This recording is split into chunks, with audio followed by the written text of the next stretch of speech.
Lunch બોક્સથી લઈને શેમ્પૂની bottle તથા રસોડાના કન્ટેનર સુધી આપણે પ્લાસ્ટિકની વસ્તુનો ઉપયોગ કરીએ છીએ, પરંતુ શું તમે જાણો છો કે પ્લાસ્ટિકમાં રહેલા અમુક કેમિકલ આપણા સ્વાસ્થ્ય માટે ખતરનાક બની શકે છે? પ્લાસ્ટિકના ઉપયોગથી ભારતમાં એક વર્ષમાં 1 લાખ લોકોએ જીવ ગુમાવ્યા છે.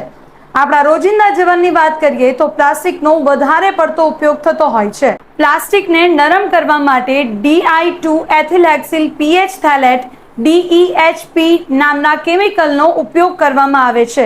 આ કેમિકલ હૃદય રોગથી થતા મૃત્યુ સાથે જોડાયેલું છે. DEHPના જોખમથી બચવા માટે શક્ય એટલું પ્લાસ્ટિકનો ઓછો ઉપયોગ કરો.